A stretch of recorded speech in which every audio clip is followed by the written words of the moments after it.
Welcome, everybody, to the HR Roundtable. I'm PJ Trudeau. Thank you so much for joining us today. We are very excited to have Kara Dunaway here with us, talking about HR's role in the workplace experience. Kara Dunaway is the president and founder of Change Forward Consulting, with over 25 years of both consulting and in-house change management and HR leadership positions. She's passionate about equipping leaders and organizations for their change journeys ahead. She spent the early part of her career leading change management initiatives at both Deloitte Consulting and Accenture for Fortune 500 companies across life sciences, healthcare, retail, and consumer products industries. She transitioned in-house to Blue Cross Blue Shield of California, where she held multiple HR leadership positions, including head of HR shared services, and led significant enterprise-wide change management initiatives, including the relocation of their headquarters from San Francisco to Oakland. Kara, you've got a lot of change management experience, something that I think in HR we have to do and deal with pretty much on a daily basis. It doesn't seem to matter what's going on. Change management is a part of it. So again, very excited to have you here today. Let me turn it over to you. Wonderful. Thank you, PJ. I really appreciate the introduction. Good morning. Happy Friday. Hopefully some of you have a long President's weekend, but I appreciate you being here to share some time with me to talk about this really, quite honestly, continues to be a hot topic. The use of the workplace, our offices. A couple years after pandemic, here we are still talking about it and struggling with it. So I knew it was a hot topic. PJ and I started this conversation about coming to this group and bringing this sort of topic. But I actually said, I think it was like November, I said, well, I want to see what's going on in the world in January and February before we finalize the topic. And lo and behold, we are still talking about this one, and I think we will be for quite some time. So excited to be here. So as we get started, I'm going to be going at a quick pace because there's quite honestly a lot of content. But I am going to leave time for you all to ask some questions. If you have questions throughout, go ahead and jot them down in the chat. PJ is going to be so kind to keep an eye on those and help me with the Q&A towards the end. We are going to try to make this a bit interactive, especially for me. I'm based in Denver, Colorado. It's 8 a.m. and it's a snowy, freezing rain out, snow, and I am ready for some interaction. So hopefully we'll have a little bit of fun here. So today we are going to cover, I need to close down. I can see my face. I don't need to see my face. Okay, so today I'm going to give a little bit of a history lesson. I think it's really important to understand, the origins of the workplace and the office and what its original intent was, how that has evolved over time to where we are today. So we're going to take a very quick leap through the last 2 centuries and look at, the evolution of the workplace. We're going to spend time talking about HR's role in the workplace changes. As PJ said, change management is a responsibility that HR covers in and out every single day with our people. So what is the role of HR and how can you be most effective in that? Then we're going to talk about, probably the hottest topic is what's working for you? What are the approaches you are using to engage people in the workplace, get them enticed, excited to come into the office? So we'll spend some time on that. And then I'm going to close out around, my bread and butter, my passion around change management and really that need for really great change management during these workplace transitions. So let's get started. This is where interaction starts. And I know it's a bit of a smaller group for right now. So I'm going to ask people to speak up. So turn off your mute button if you have an answer. But I'm curious, and don't Google this, please. What was the original purpose of the very first office building? What do you think that was? Who has some thoughts? Go ahead. And don't be shy. To oversee what people were doing, Very nice. Very, very good observation. Not the answer, but certainly was a very important proponent back in the day of how people supervised each other. Yes. What else? I'd imagine most files were paper back then, so you physically needed to be there to touch the files and things you needed to do. Kristen, thank you for that answer. Fabulous answer. I'm going to see who else has some answers. Let's get two more, and then I'll reveal the answer. To work together, like collaboration, teamwork. Great. Thank you, Mabel. Maybe because people had lived in very crowded homes with not great, environments. And so they wanted to go to the office because it was, comfortable. I don't know. Thank you, Mary, for being so brave. And I don't know if people were allowed to work from home back in the 1700s. I don't think that was quite a thing, but I agree. Well, I didn't actually mean work from home, but like, they were happy to get out of the house and go someplace where, Yes. maybe the working conditions weren't that great, but it wasn't home with lots of children and other chores. That's right. Yes. And maybe not even electricity or, whatever it may be, heat. So Kristen, your answer was correct. The very first office building was 1729. It was called the East India House. And if you all have maybe heard of the East India Company, this organization formed, they were building trade relations in Asia. And when they started with trade relations with India, they actually took over this particular building in London to become the first office. And it was really to house the paperwork. It was not necessarily the interactions and the supervision, although that came later, but literally they needed space to house paper. It's unbelievable, but it's fascinating. As we progress through into the 1800s, I'm gonna read you a little quote here. I have a little cheat sheet. We actually saw office boredom begin all the way back in 1800. Somebody wrote a poem, an employee wrote a poem. The poem goes like this: from 12 to 1, think what's to be done. From 1 to 2, find nothing to do. From 2 to 3, think it will be a very good bore till stay till 4. Isn't that impressive? Like they were not very, I would say, active during their days. And very, this employee actually was part of the East India Company and complained two things. One, that this company had abolished holidays and made staff start signing in and out, as well as proving that they were in the office every 15 minutes, perhaps seeding the seeds of presenteeism, as we know as badging in and out and looking at badges these days. In fact, this is also very interesting. It was a time when experiencing work-related stress was also synonymous with being insane. So very, very interesting stuff. I love this stuff. 1840, the light bulb was invented, and therefore the length of the day in the office started to be extended. So before that, they were using candles in their offices. In 1890, we started to see offices and skyscrapers going up because of the invention of the elevator. So you'll see a picture here of the Equitable Life building in New York City, one of the very first skyscrapers for offices. 1911. This is a scene, and I forget who said it. Maybe, I'm going to forget the name. Maybe it was Mary. But the concept of overseeing people's work, this factory-like format in office design was called Taylorism, and it was developed by the father of scientific management. His name is Frederick Wilson Taylor, and he was a big proponent of the efficiency movement. So efficiency was mirroring what we saw in the factory assembly lines, and it really enabled the more simple, repetitive manual tasks to be completed in this kind of factory-like environment. They also started squeezing in and fitting in more desks. So therefore, there were tons more workers all in one room, allowing for those managers and supervisors to keep an eye on what their employees were doing. So again, very good. Naturally, of course, senior management did have their own offices. We knew that.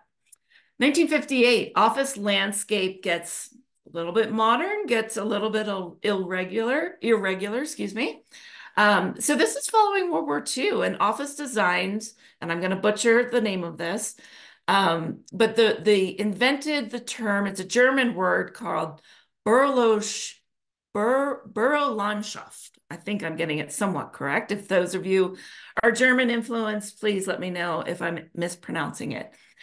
This word means office landscape, and it really replaced that Taylorism that you saw previously in the early 1900s.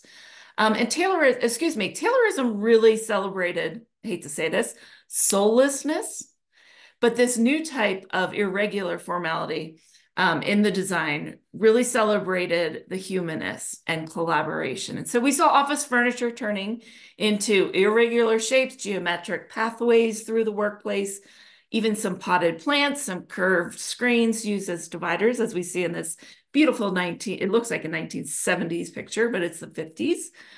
We also saw family items, familiar items were introduced. The company actually encouraged a more relaxed and accepting sense of family to exist within the office. We saw some children coming into the office, seeing what mom and dad did. And as a result, people started bringing in more of their creature comforts to their desks, familiar furniture, and I said family started visiting.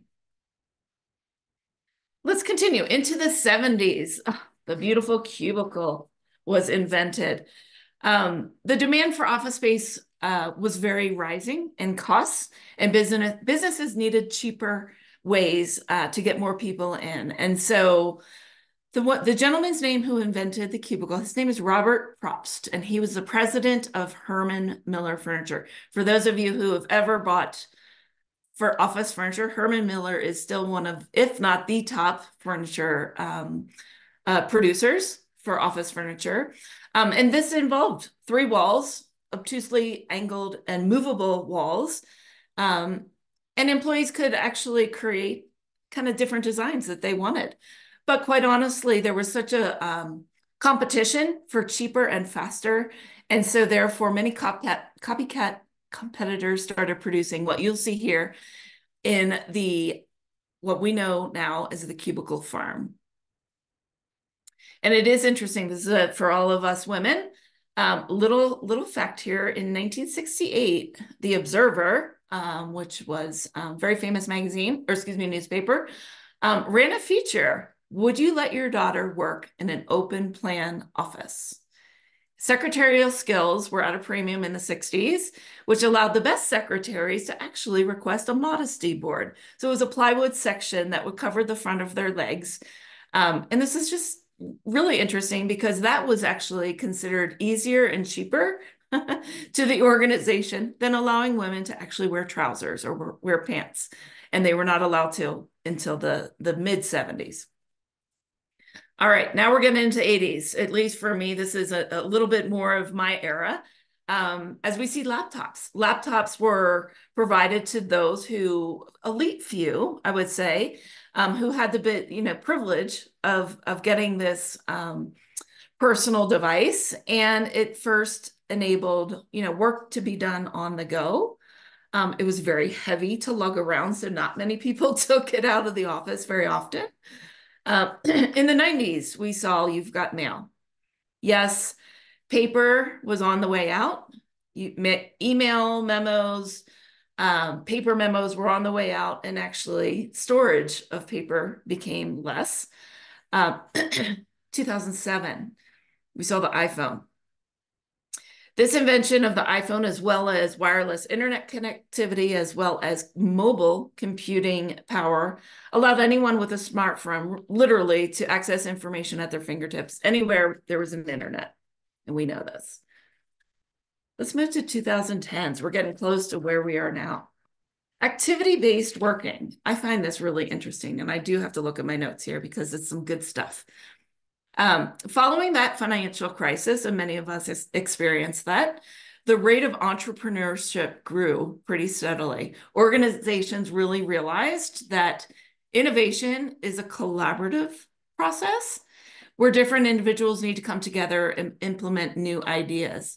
Also at that time, the war for talent was coined. And as the quality of the staff started determining the quality of organizations, that's what the war for talent was really focused on. And for the first time, 4 different generations were all in the workplace at the same time. So it was really interesting as office architects, designers began making office design changes that really tailored to attracting that younger generation. The ideal work environment for millennials, according to research, were spaces that were social, flexible, comfortable, open, spacious, collaborative, with technology and they were environmentally conscious. Definitely resonates with all of us, right? This is considered activity-based model working, and it provided, logistically different workspaces for individuals to choose based on the activity they needed to get done that day. And this is really where we saw organizations focusing on the employee experience. So where we are today, talking about today. 2020s, we all know the pandemic forced us overnight to pivot to remote operations. Literally about a year into the pandemic, there was a survey of almost 200,000 home workers that while they enjoyed working from home and enabled them to be very productive, they also missed that social interaction and connection with their colleagues in their organizations. COVID started eating away at our very social capital that organizations had spent years and years in their office buildings building up. And quite honestly, this social capital played a very significant role in an organization or company's competitive differentiator. Leaders started to question even the purpose of the office, and we know that. If people could perform their focused work effectively anywhere, but they still needed that collaboration and that wasn't possible at home, we now are looking at offices to be repurposed into a collaborative and social hub to recreate what we can't get from home. So thank you for bearing with me. Hopefully you found that a little bit interesting in the evolution of the workplace. So now let's jump into HR's role in workplace changes. So different types of workplace changes. And I will tell you that pre-pandemic, the typical workplace changes that we saw were moving of headquarters, so relocating to bigger, newer buildings. And we also saw a lot of office openings, right? So maybe you opened a couple new offices in different regions. Post-pandemic, the majority of workplace changes, quite honestly, are office closings, office, obviously, reopenings after the pandemic kind of eased up and people were starting to come back in. We're seeing office downsizings, or those footprint reductions, as they call it in the real estate space. And also, we're seeing a lot of office redesigns, that repurposing of the physical workspace to be more collaborative.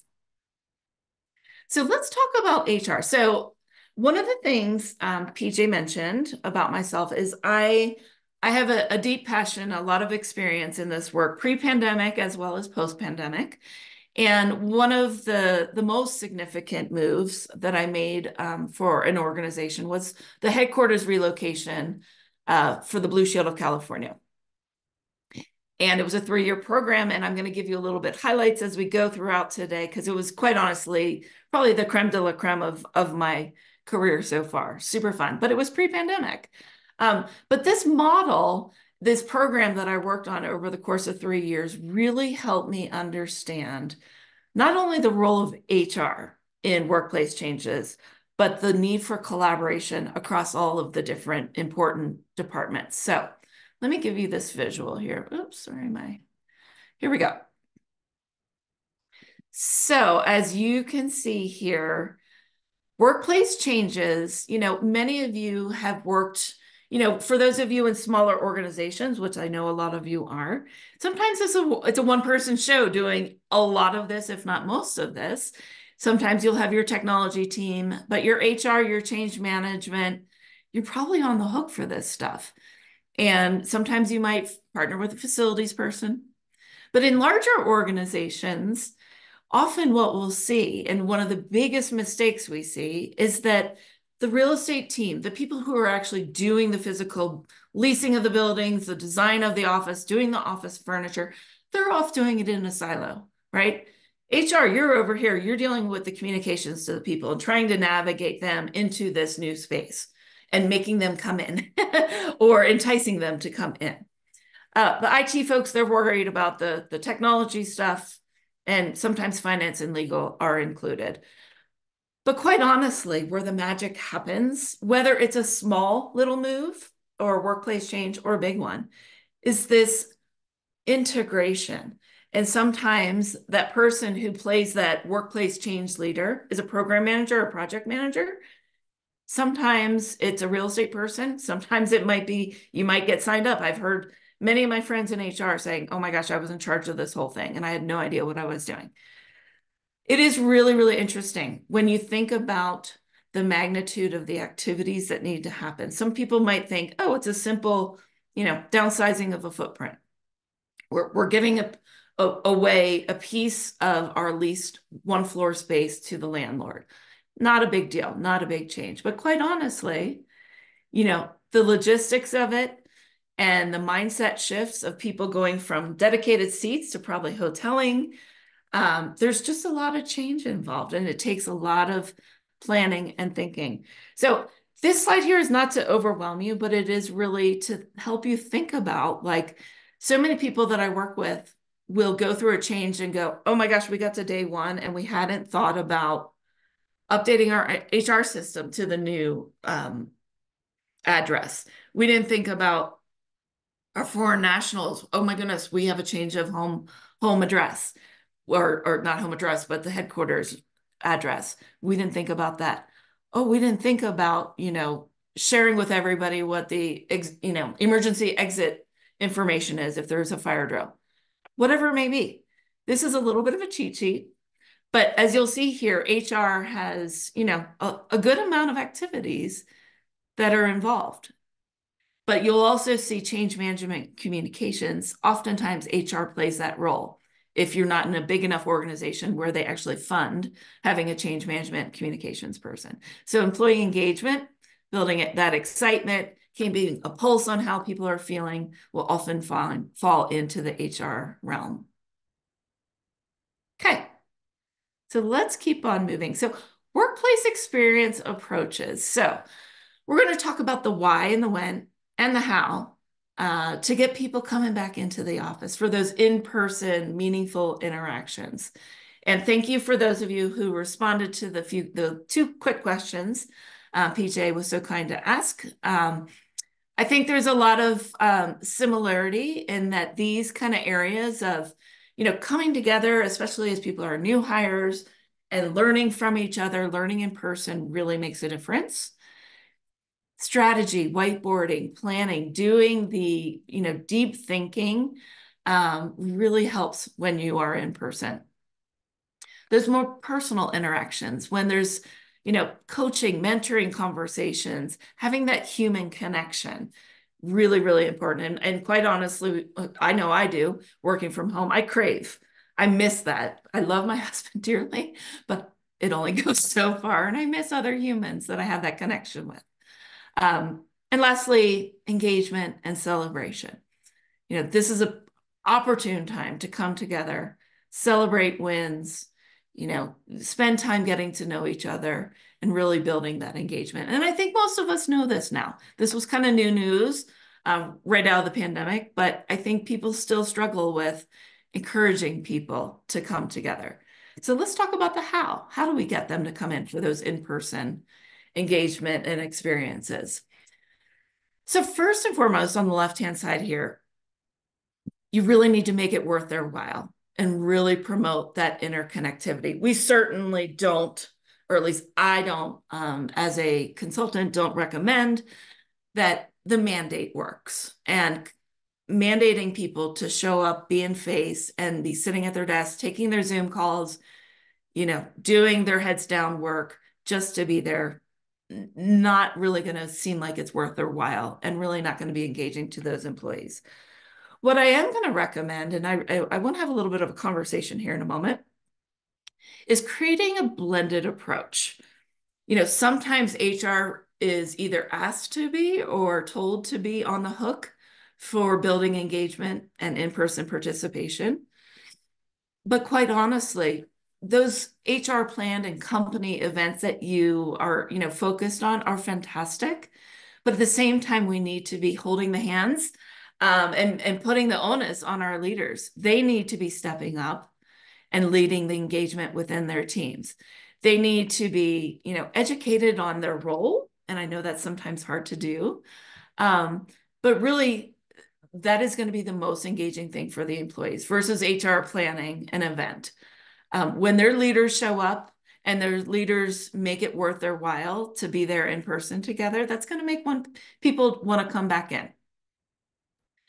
The other thing is to encourage your leaders to partner across their teams, not just bring their teams together, but hey, we work very closely with the IT team.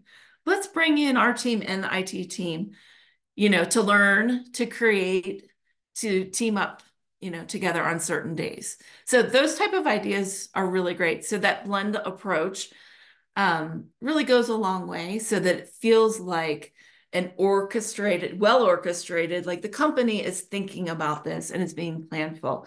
And it's not just HR and the CEO or the C-suite demanding people coming in or demanding that we have these type of activities and events. You're feeling it from your leaders.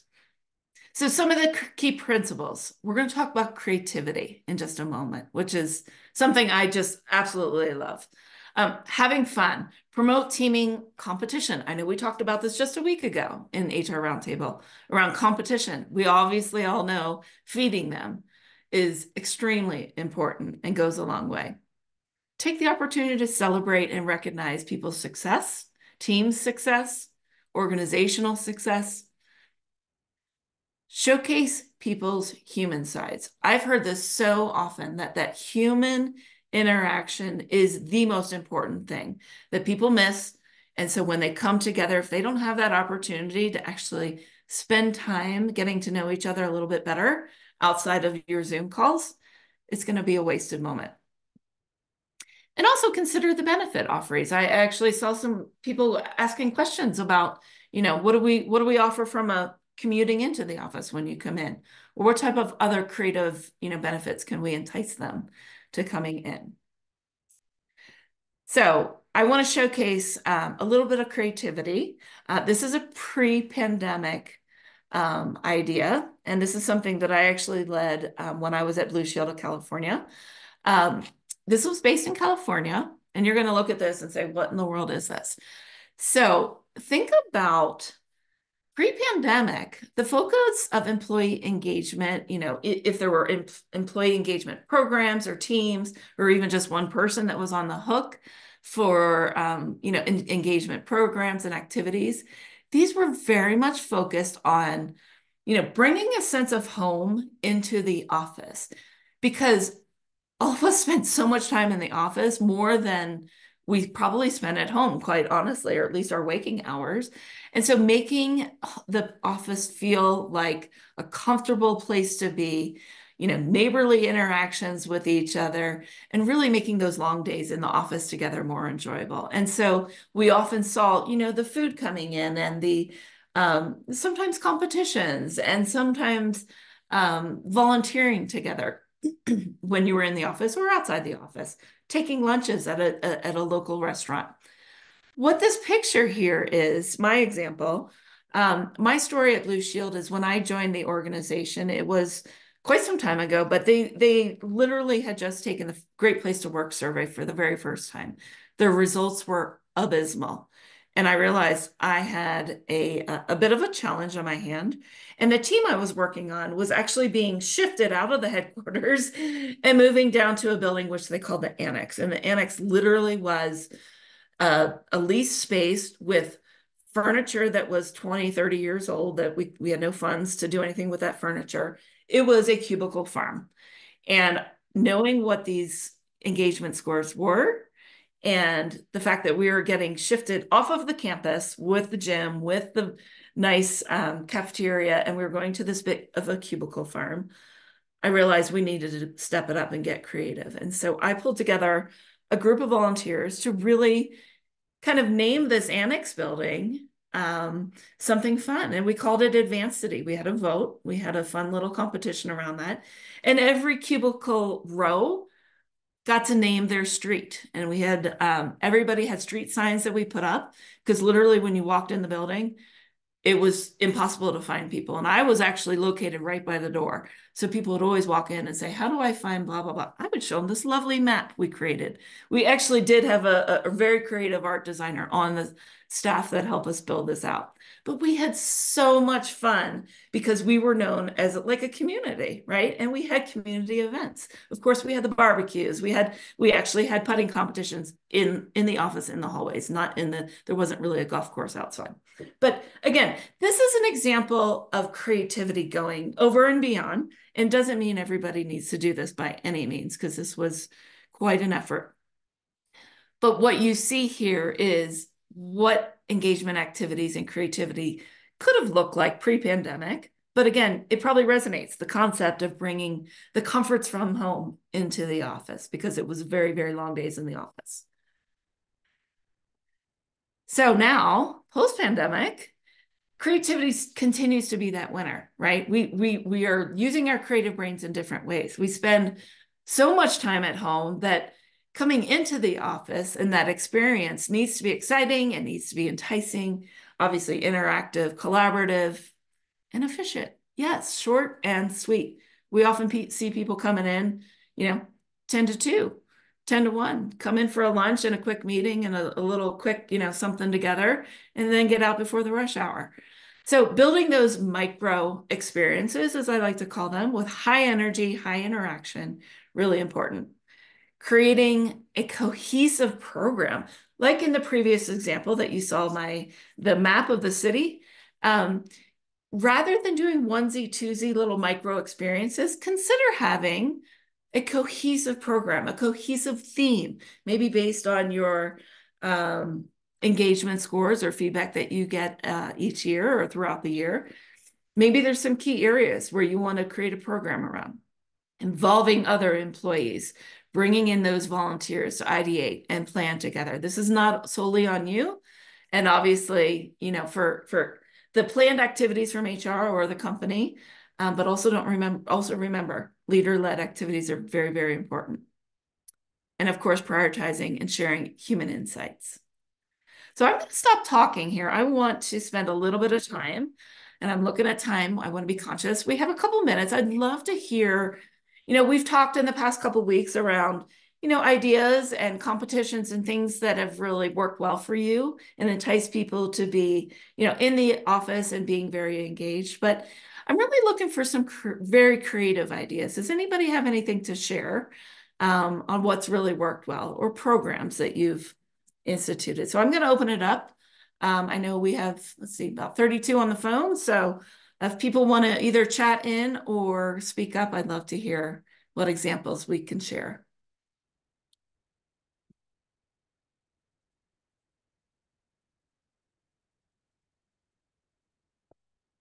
Don't be shy.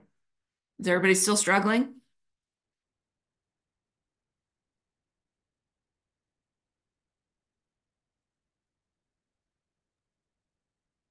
While people are thinking, Kara, I can tell you that we've definitely heard a lot, especially more recently, probably in the past 6 months to a year, when talking about it at the roundtable. People are really struggling with justifying that why, especially if their organizations are looking to move to an additional day, or if they're remote and now their leadership said, okay, it's time for you to come in. So being creative and coming up with different reasons why. I know that others have talked about how if they have been remote, ensuring that coming into the office is where they have training day, where they utilize it as all they do is talk about different training it's a day of training and, Yep. and reason for them to come into the office. Yep. Love it. Thanks, PJ. Yeah, and I will say, and we're going to spend some time on, I'm going to say, the human emotion and the why in just a moment as we talk about change management. Any other ideas before we move forward? And maybe oh, go, Maria. Thank you. I'll bring up our organization's small. It's about 23, 24 employees, and we're still mostly remote. But coming into the office, there are 2 mandatory a month, and both of those days are focused on team building, and we always feed them. So one will be a breakfast, and the other day that we come in is a lunch. Yep. And everyone's encouraged to stay for the 3 hours of the team building and collaboration. And we always remotely create, how do you say, we always will break off and one or two groups in our Zoom meetings, and there'll always be a question of the day. And it's a way that the relationships that used to build in office are being still built and getting to know your coworkers. And we find that has been real collaborative for our office, and people look forward to going into the office when they need to. Thank you, Maria. I love that. And, question of the day is actually quite enjoyable. I, back in that pre-pandemic example, I actually had a question of the week, and it was just on a whiteboard. People will walk by, but it was always a really fun question. But we were in there every day or every week. I actually would encourage doing something similar when you do come into the office, asking them some things like, what was your favorite part of the day? Or what were you most excited about today coming in? But kind of getting a pulse of, what was it that they really enjoyed about, as they walk away, what was it that was really enjoyable? Just an idea. Thank you, Maria. That was great. Anybody else? Hello, good morning. This is Tisha. Thank you so much for this presentation. So we did something similar to this last year, and we're going to continue to do it into 2024.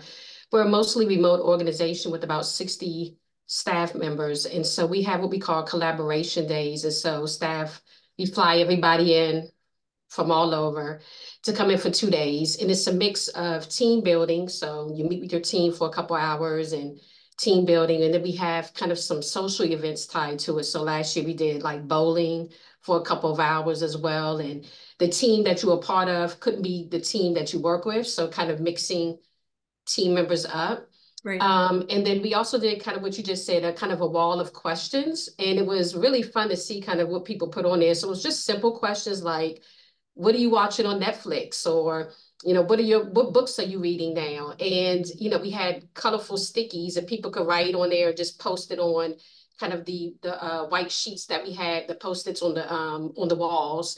And then we had also questions that were focused on work, right? Like what new ways can we engage with our members, or what new offerings can we have for some of our events or programs? So it was a mix of like fun, but then also kind of business related questions.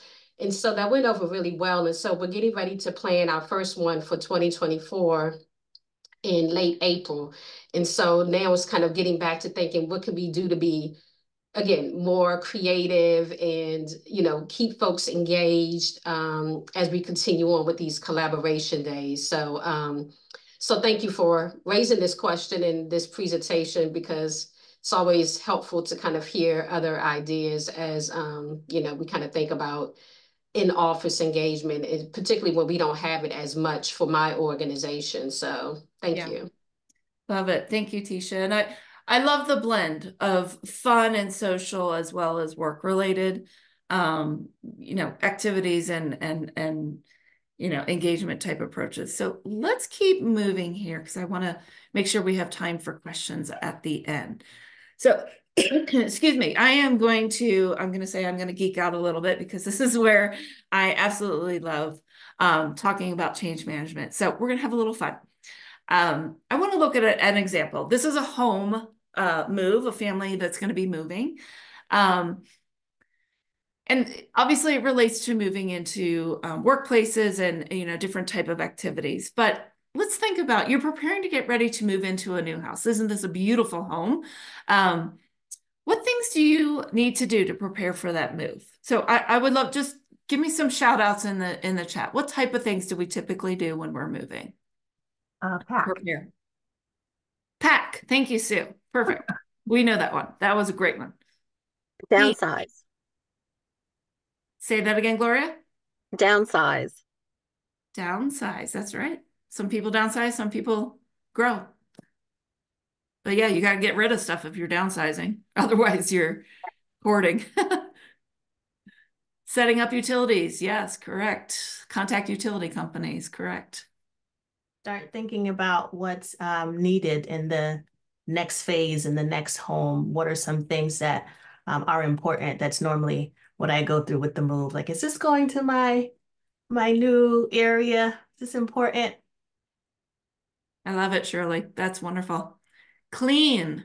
You want to clean your old place and your new place, probably the new place. Repair things, fix. Yep. Perfect.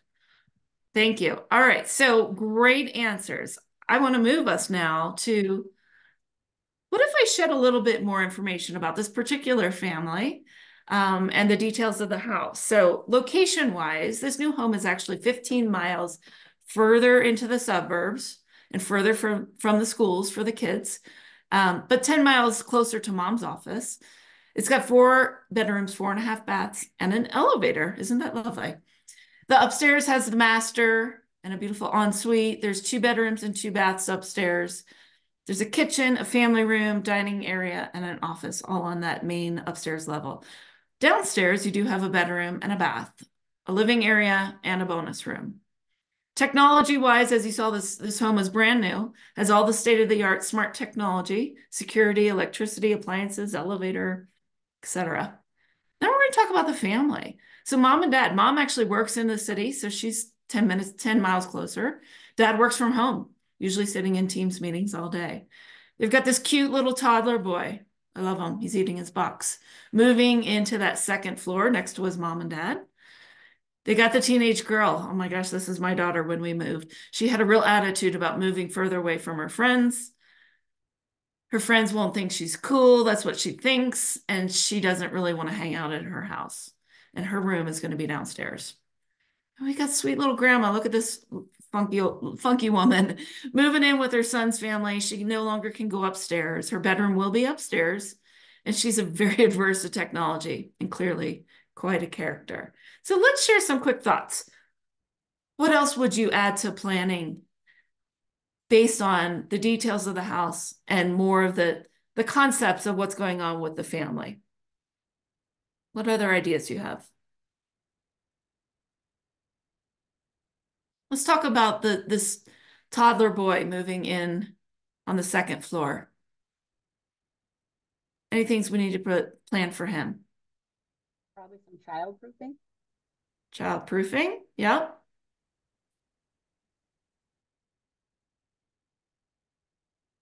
What about a gate at the top of those steps? That kid is just starting to crawl, right? We need to make sure we're focused on that. I love it. We'll move to the grandmother. A lift for the grandmother. The grandmother has an elevator, but she's averse to technology. So how can we engage her? How can we get her excited about feeling comfortable moving into this new house with all this technology? Any ideas? Well, I think I would share the advantages of technology and try to make it as easy as possible. You know, whether it means writing down directions or instructions on how to use things, Yeah. To try to help get her on board. Yep. I would find a way to get her on the 1st floor, at least at the beginning, while she gets used to the elevator, and how everything functions before just putting her up on the 2nd level as soon as she gets to the house. It's an idea. Thank you, Shirley. I mean, my initial thought was, who best knows technology these days? Teenagers. That teenager needs a task. She needs to partner with her grandma and show her the ropes, show her how to do that stuff, and be her go-to person when she needs help, right? Make that girl feel included, involved, engaged. What about the attitude with this teenager? Any ideas we can help her get a little bit more excited about? Give her some ownership. You know, make her part of the process instead of just dictating. You know, nobody likes to be, you know, thrown into a new situation without having any input. Yep. Yep. Love it. Yeah, teenage girl. She's going to be, I mean, unless we take Shirley's advice and we put grandma downstairs, she's going to have a downstairs to herself. A whole living room area, bonus room area. Let her paint. Let her friends come over and help her paint. Let them decorate.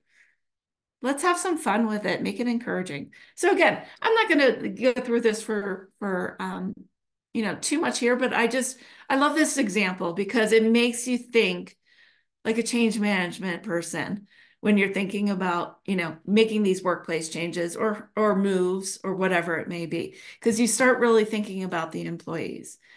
So I'm sure most of you have seen the change curve, and I love this example. It is very, very, slick and easy to remember, quite honestly. But the concept here is anytime change is happening, the moment you hear about that change, your focus goes inward.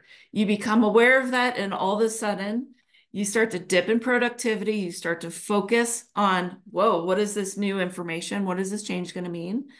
And as time goes on, you start to digest and you start to understand a little bit more of what this is. And you probably get a little bit less productive and start focusing more on yourself because you're realizing, oh my gosh, this is a bigger magnitude of change than I expected. You start talking about it with your family, right? But over time, through good change management practices, communications, skill building, engaging them in the process, much like that teenage girl, we see people start to move to the other side, coming around to the commitment side, starting to say, all right, I'm willing to try this out, maybe practice some new behaviors. And ultimately, the goal is moving people up to that ownership and really, experiencing what that new future state looks like, appreciating the payoff of what that change was all about.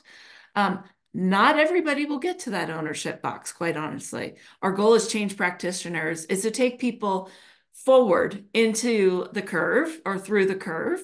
And some people might end up at commitment, and maybe that's good enough for them. Some people may stay at understanding because they're the typical people that are unhappy with everything. We know who those people are, right? Just some examples of the types of emotional responses you'll see when people are experiencing change. So when you hear people having fear, anxiety, frustration, you can start to plot. And as change practitioners, we help organizations think about where people are on the change curve. What types of emotions are you seeing from your teams? And how can we help move them forward? I'm just going to say this right now that, most of us aren't from finance backgrounds, but the finance people and the leaders of organizations often cut short change management and the need of it. And quite honestly, the maximum business value and your return on investment for any of the changes that you make in your organization, whether they be workplace moves, whether they be technology implementations, maybe they be organizational changes, leadership changes, you really cannot maximize your return on investment without the adoption of people to that future state. So when people talk about ROI and maximizing their ROI, change management is so important to get that future state adoption. 70%, and this statistic has been out there for quite some time, 70% still of change initiatives or projects fail, not just because they didn't include change management, but for all kinds of reasons. Efforts that, aren't properly executed fail. But 30% of those are more likely to stick when change management is really, truly, implemented. So just some quick little stats. Just thought I'd throw them out there. All right. So you remember those 4 change curve squares? I'm just showing this. This is a little bit of a tool, but when I come into organizations, I help people as you start to survey and pulse your organizations. Or you think about, if I ask the question of like, where are your people about this particular change?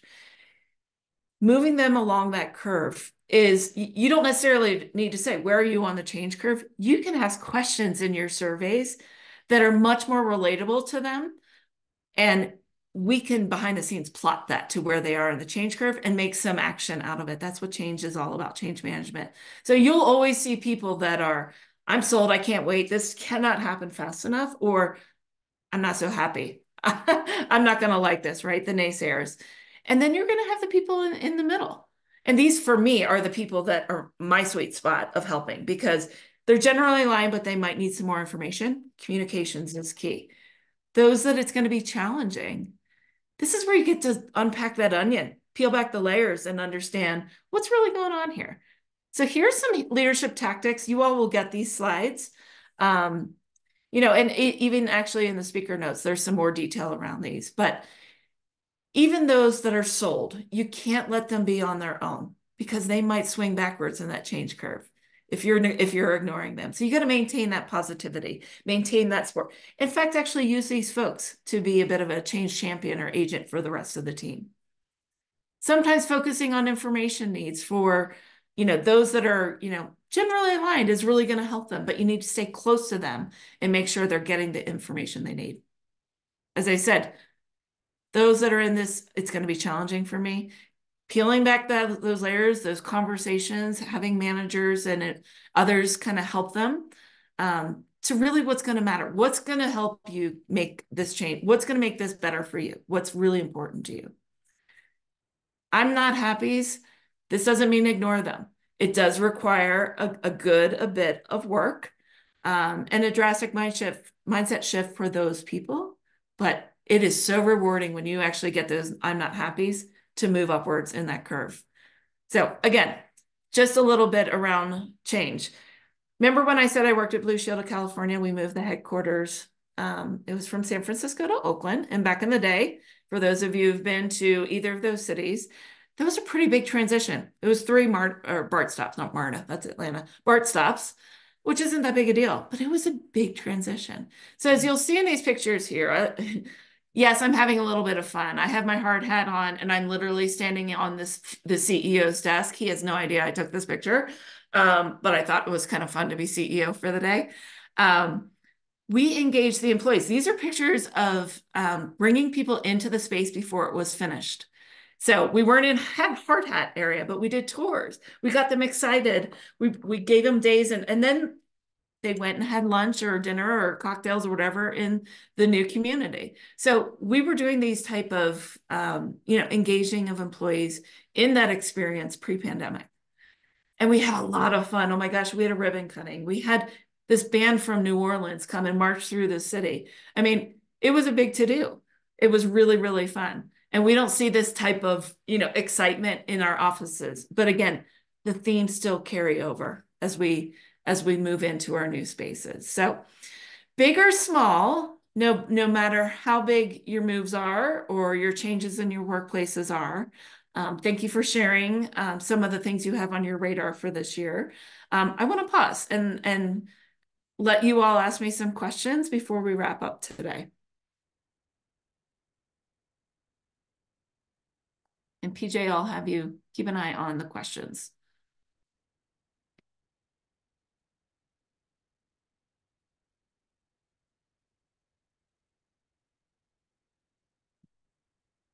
You all are ready for your weekend, I can tell, and I'm not offended.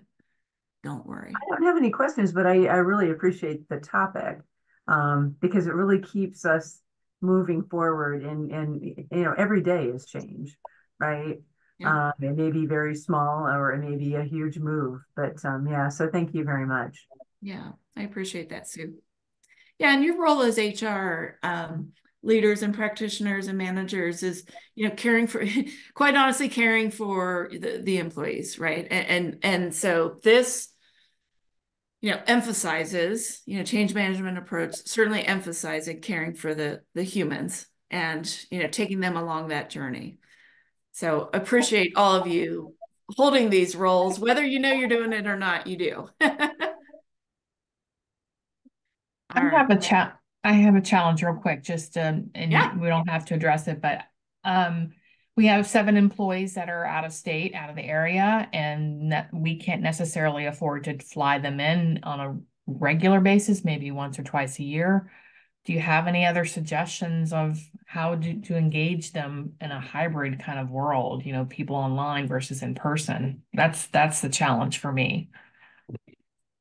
So all kinds of ideas, and obviously we can't solve that in 3 minutes. Right. But I will tell you that You know, some great activities that I've seen is, you know, the stuff that you do when you do in person, like the mentoring, the coaching. Maybe there's a partnership of partnering that person, those people individually with people in different departments to kind of, and maybe having a rotating schedule of getting them, you know, involved with others in some sort of, you know, activities like that. I would really challenge you to think about what are they missing out on because they're not coming in. So think about those creatively, you know, building opportunities for them to still have that connectivity. So happy to talk to you, Shannon, offline if you would like. Thank you. Yeah, that was a great question. All right. So I'm going to do my little plug. Here's my information. Anybody who would like to have a quick conversation about the challenges you're experiencing, you know, I have my own company. It's just me, myself. I have a few helpers here and there. But, you know, big or small, even if it's a quick little advisory session, I love this work and I would love to have that opportunity to speak to you and see what's possible. But if nothing less, follow me out on LinkedIn. I do have a Change Forward page and love putting some great insights out there and help for all of you. So thank you for allowing this time. I hope you all have a wonderful long weekend if you get a long weekend. And here's to a great 2024. Thank you. Thank you. Thank you, PJ. Absolutely. Kara, thank you so much. This is definitely an area where, as we said, it's not stopping. It's always been something we focus on in HR, and obviously COVID just kind of continued to move that forward, and it's ever changing for us. So some great ideas, some great suggestions. Thank you all so much for joining us today. As Kara said, I hope everybody has a great rest of your day and has a fantastic weekend. Take care of yourselves, everyone. Thanks. Thank you.